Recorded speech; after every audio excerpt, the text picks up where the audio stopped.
I'm very self-conscious right now because I want to say something perfect and poetic and beautiful, and I just know that this picture. Hey, I'm walking here. I'm walking here. He didn't make the movie to crusade about anything at all. He made the movie because he saw something in the culture that was great to take pictures of. Nobody had seen those images and those midnight cowboys on 42nd Street. Talking at me. I don't hear a word they're saying. It was the very first movie that I ever saw that was a picture of New York that really looked like New York. It didn't look like Easter Parade and Judy Garland was going to come down singing.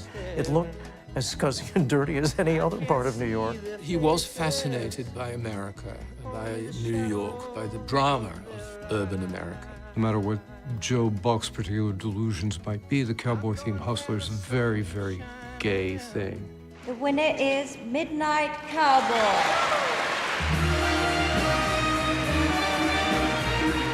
I'm not even sure why it got an X. If I'm going to America to make a movie, this is the movie I'd like to make. It manages to express the zeitgeist. It expressed its time by being of its time, because nobody ever really knows their own time. So when people express their own time, it's generally by accident.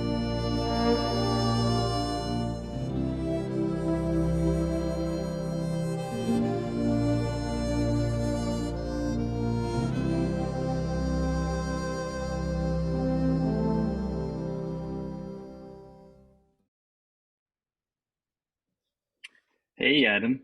Hi, Simon. How are you? Good to All see right. you. Same here. How are you? Good. Are you being hit by the winter storm? Oh, yeah, but yeah, I guess so. But it's not that big in the Hudson Valley, or at least where I am. Okay. It's yeah. Hi, Susan.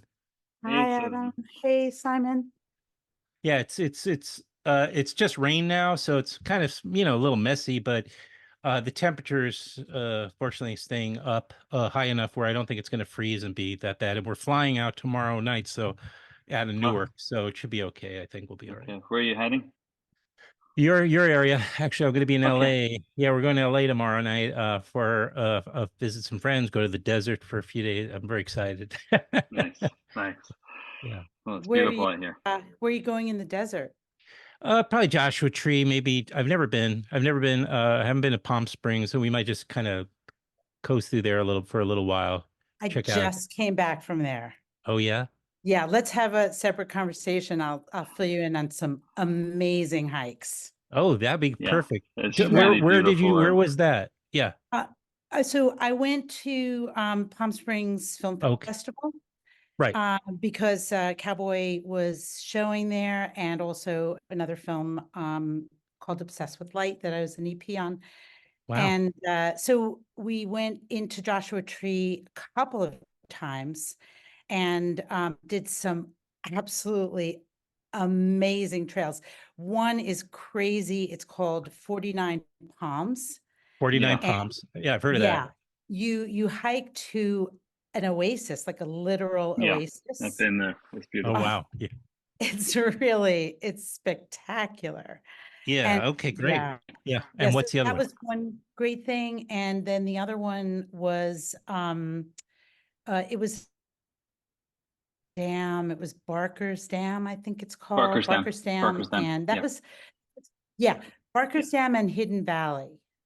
Okay. Those were both so gorgeous. And we ate lunch at this really fun saloon called Joshua Tree Saloon, and the food is actually surprisingly good. No doubt. All right. Well, thank you guys. Have a good evening. I'll see you next time. Got what I needed. Also, be sure to go to Pioneer Town. Pioneer Town? Oh. Yeah. Yeah, I Yeah, have a. Okay. there's a great It's bar up there where they have live music. It's an Oh, yeah, yeah. it's an old Western set. Yeah, I figured yeah, that much. Yeah, that's it's so fantastic. fun. I did that too. Yeah. Oh, nice. I think we're gonna have to stay longer. I That's great. think so. It's really it's beautiful. And it's not that crowded this time of year, I think. Right. It's a little. It's actually, yeah. We're expecting it to be a little It's cool, so that'll be yeah, fine. it'll be cold at night. Yeah. Yeah, yeah, yeah. Fortunately, I'll be snug as a bug at nighttime, I think so. Thank you both, by the way, because I've been checking out you guys on social media, and you guys are really working hard, really doing a great job of getting Thank you. getting the message out there. Um, Starting off, I'm kind of awkward in that I don't announce it usually, like I just start talking. But Desperate Souls, Dark Cities, and the the Legend Legend. Legend of Midnight Cowboy um is shortlisted. And so Yeah. you're setting a great example of what you need to do in order to get it moved up into the next level, which is nomination. Yeah, I've been doing this with a little bit of support from some friends and family, and but a lot of fumes and just trying to ask people to watch the film. Yeah. And that's as much as really we can do. And Nancy was so excited about this movie, and also about hopefully trying to get it on the shortlist, that it could come this far is really gratifying. Um, Thank you for bringing up Nancy, and that looming over the whole thing. Yeah, it becomes even a bigger story, this whole uh journey that you guys are on, doesn't it? I can only speak, and I will not speak much more, but I do want to say, from a personal level, Nancy was a lovely person who I got to know through her film work and through my conversations with her over the years. She did this show 4 times. The last time was with this film, this documentary, and it was days before she died. And it was just one of many, many, many people whose life she affected, who she touched, and who were really profoundly moved by this, what happened. And so I can't imagine just how this feels for you guys. Can you talk a little bit about it, Susan? Because you were so closely with her, Yeah. in those Yeah. weeks in the screenings. I saw you at Socrates at the Orpheum. Yeah. Yeah, it's really it came as a total shock to us. It just Yeah. was, as if like a bolt of lightning just, struck her and she was gone. Just nobody anticipated it. And it's been hard. I mean, I don't know what I would have done without Simon Yeah. Yeah. as my partner in crime on this journey. But it's been very bittersweet. We're so just honored that the film, that our colleagues, thought that the film, belonged on the short list. And as Simon said, Nancy really wanted to give it a shot.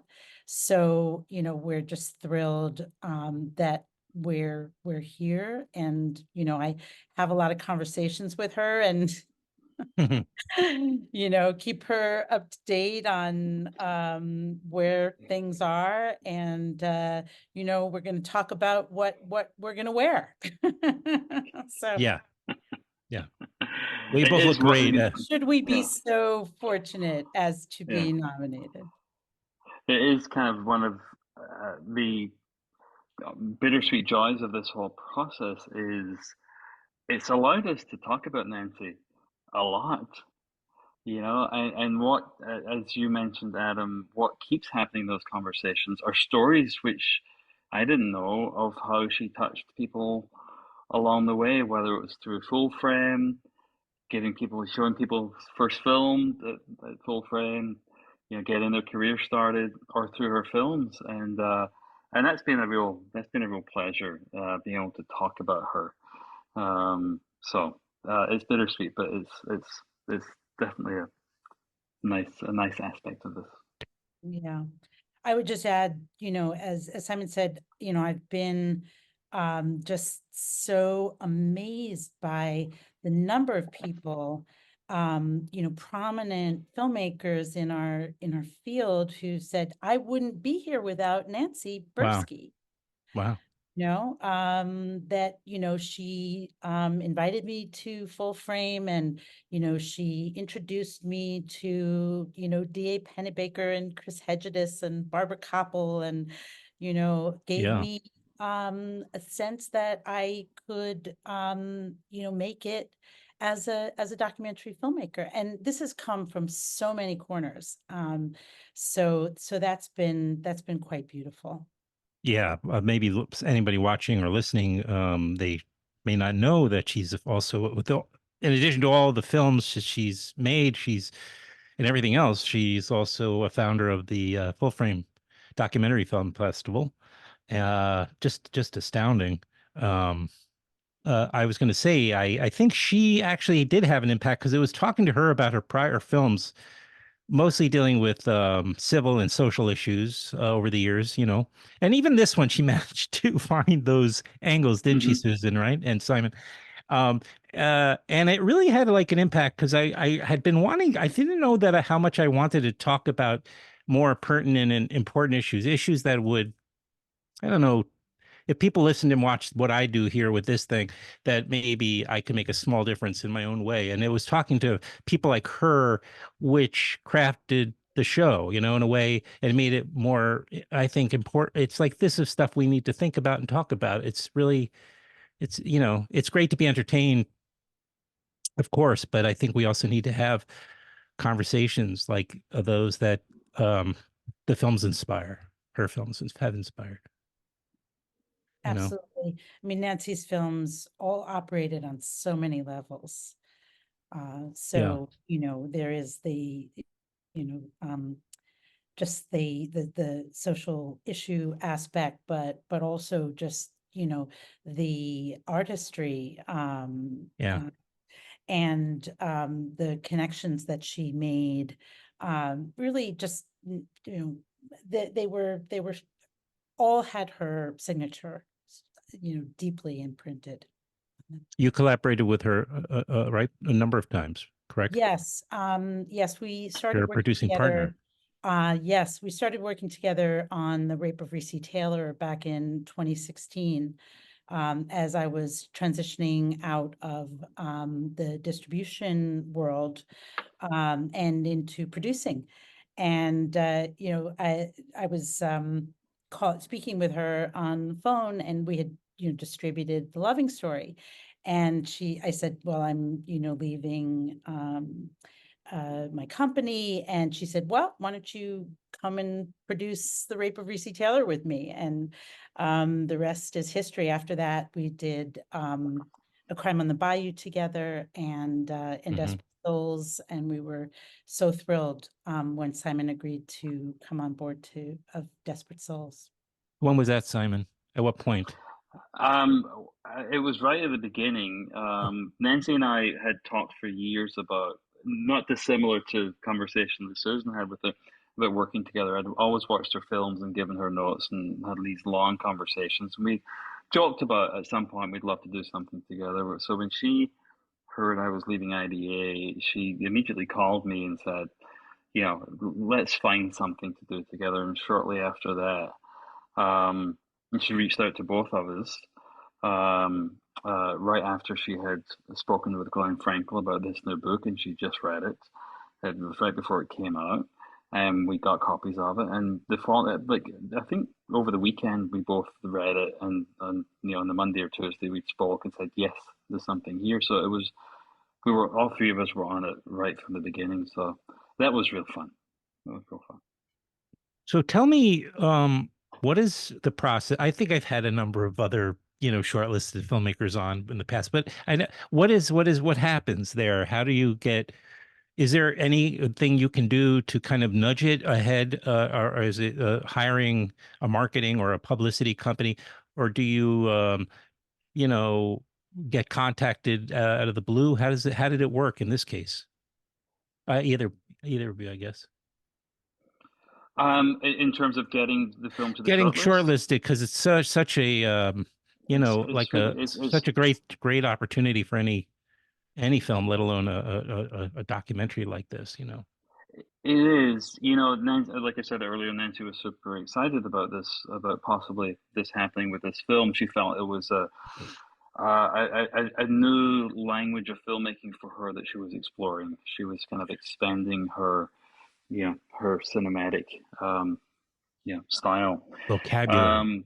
Vocabulary. Thank you. Yeah. Shortly after Nancy passed, Susan and I spoke to each other and said, we need to try and do this for Nancy. Yeah. We reached out to our EPs who have been incredibly supportive.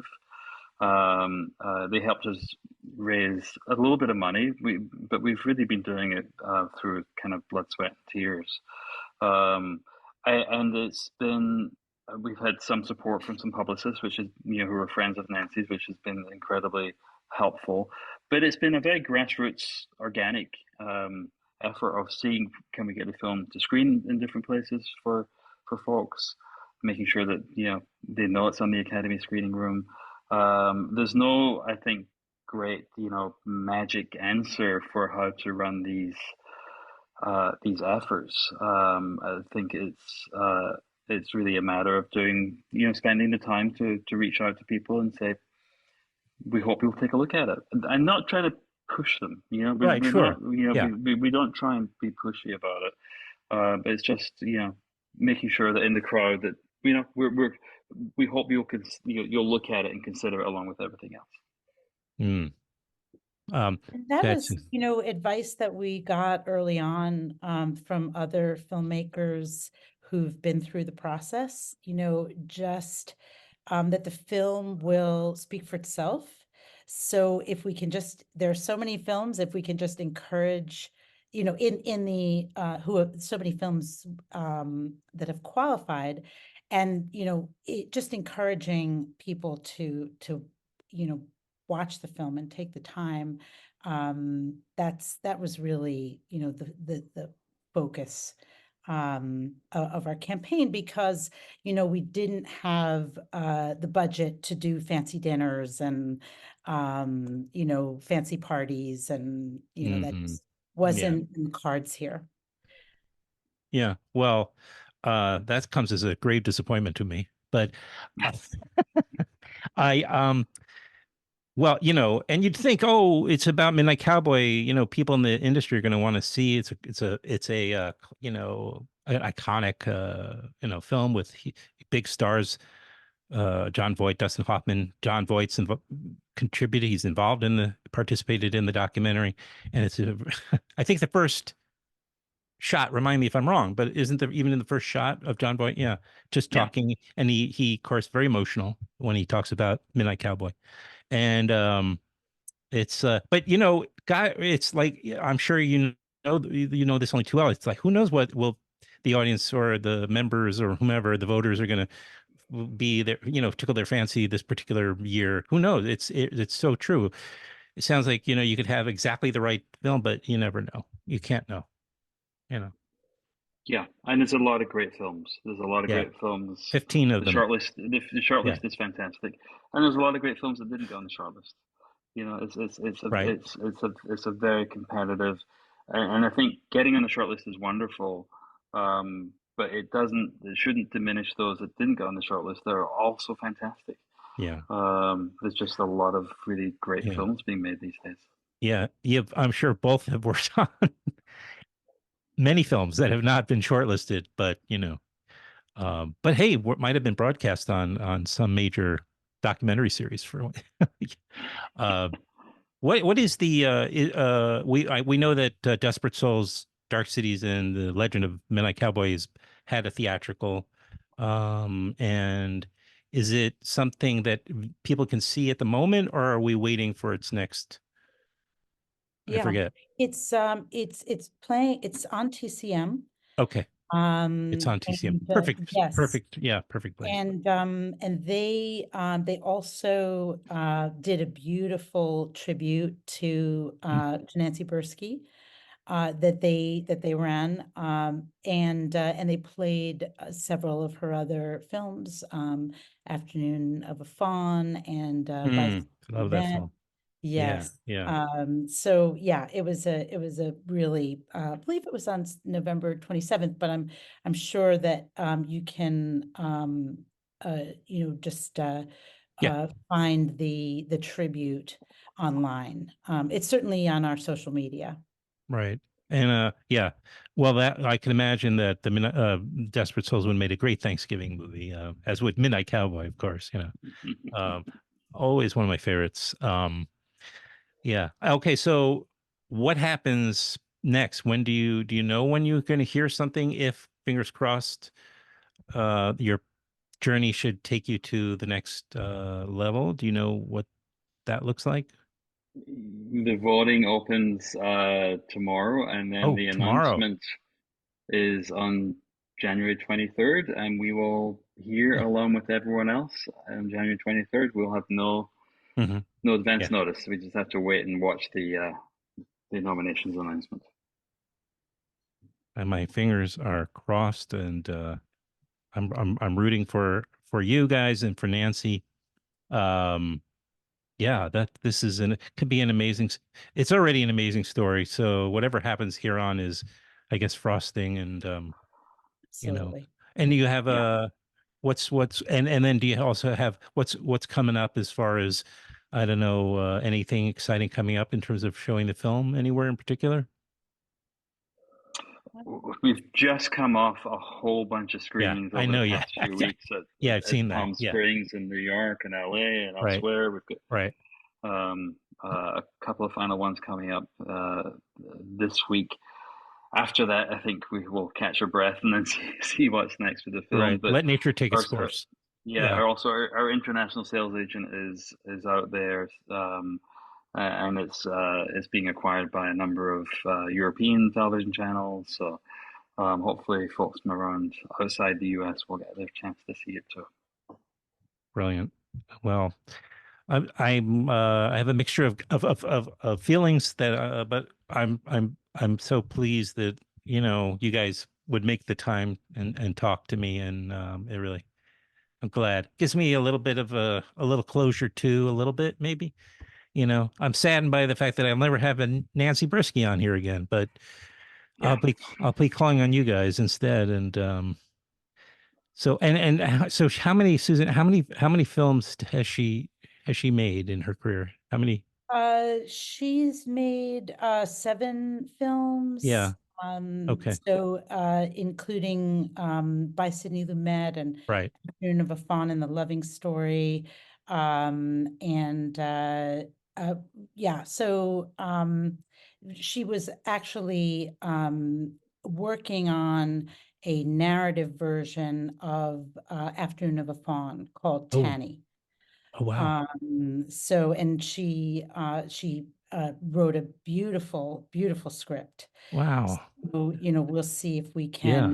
can get that, launched properly. We got to do it. Of course. We got to do It's it. going to happen. To do it for Absolutely. Nancy. That's going to be my mission. Oh, it's not my mission, I guess, to have, but I'm on board. All right. Well, thank you both. And Full Frame also, people should check out, get on their newsletter, get on their mailing list rather, and get, updated about the next Full Frame festival and support. Full Frame is coming back next year, and they're going to be showing a bunch of Nancy's films. The Full Frame, there'll be a tribute to her there. So Fantastic. that's going to be wonderful. Yeah, that's wonderful. It is wonderful. Well, again, thank you both, and I'll be rooting for everybody. All Thank right. you Thanks so much, Adam. All right. Really appreciate the time. Yeah, my pleasure. Really. Bye-bye. Bye. Bye, guys. Thank you. Thank you.